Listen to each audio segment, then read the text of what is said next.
Operation Valentine Varun Tej అన్న బాగుంది. Hero acting కదా ఉంది. ఆపరేషన్ వ్యాలంటైన్ వరుణ్ తేజ్ అన్న మూవీ 2.75 ఇవ్వచ్చు. Okay, one time watch. ఒకటి చెప్పనన్నా, ఆర్మీల గురించి ఇంత అద్భుతంగా అయితే ఎవరు తీయపోవచ్చు. నిజంగా డైరెక్షన్ అయితే చాలా బాగుంది అసలు. అన్న ఎలా ఉందన్న ఆపరేషన్ వ్యాలంటైన్ వరుణ్ తేజ్ అన్న మూవీ? సినిమా నెక్స్ట్ లెవెల్ ఉందన్న. ఎస్పెషల్లీ నాకు అక్కడక్కడ అలీరేజా క్యారెక్టర్ మూవ్ అయింది కదా, అది నాకు బాగా నచ్చింది. వరుణ్ తేజ్ అన్న బాడీ ఎలా ఉందన్న? చెప్పేమైంది, కట్అవుట్ ఇట్లా 6'4" సూపర్ ఉన్నది. వరుణ్ తేజ్ సినిమా ఎలా ఉంది? అబ్బో మామూలుగా లేదు నిజంగా. ఏందన్న ఆ ఫ్లైట్ జుజున పోతే ఏందన్న అసలు మామూలుగా లేదు అసలు.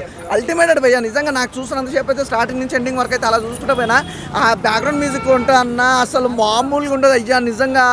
అదేమంటారు అలా ఉందని మన బ్యాక్గ్రౌండ్ మ్యూజిక్ కానీ ఆర్ఆర్ కానీ ప్రొడక్షన్ వాల్యూస్ అయితే సూపర్ అన్న. ఇంకా చెప్పాల్సిన అవసరం లేదు. 40 మంది ఆర్మీలో చనిపోయేసి ఒరిజినల్ గా తీసారు కదా, దీంట్లో ఎలా అనిపించింది అన్న? ఒకటి చెప్పనన్నా, ఆర్మీల గురించి ఇంత అద్భుతంగా అయితే ఎవరు తీయపోవచ్చు. నిజంగా డైరెక్షన్ అయితే చాలా బాగుంది అసలు. నువ్వు అన్న చనిపోయిన అన్నప్పుడు నాకైతే చాలా సెంటిమెంట్గా అయితే నేను ఫీల్ అయినా. ఏంటంటే ఆర్మీలు మనోళ్ళ కోసం ఎంత కష్టపడతారు అది చెప్పినా అర్థం కాదన్న. నిజంగా దేశభక్తి అనేది చూస్తే సినిమా నిజంగా చూస్తే మీకు క్లియర్గా అర్థమవుతుంది. చాలా బాగుందన్న నిజంగా. వరుణ్ తేజ్ అన్న యాక్టింగ్ అయితే ఫిదా.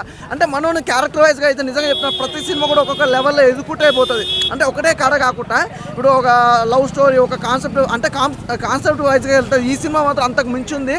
ప్రతి ఒక్కరు ఎంజాయ్ చేస్తారు భయ్య. అసలు సినిమా మాత్రం ఎక్కడ ఇంత లాగ్ కూడా ఉండదు అన్నమాట. చాలా బాగుంది. ప్రతి ఒక్కరు చూడండి భయ్య, మిస్ అవ్వద్దు అసలు. సూపర్.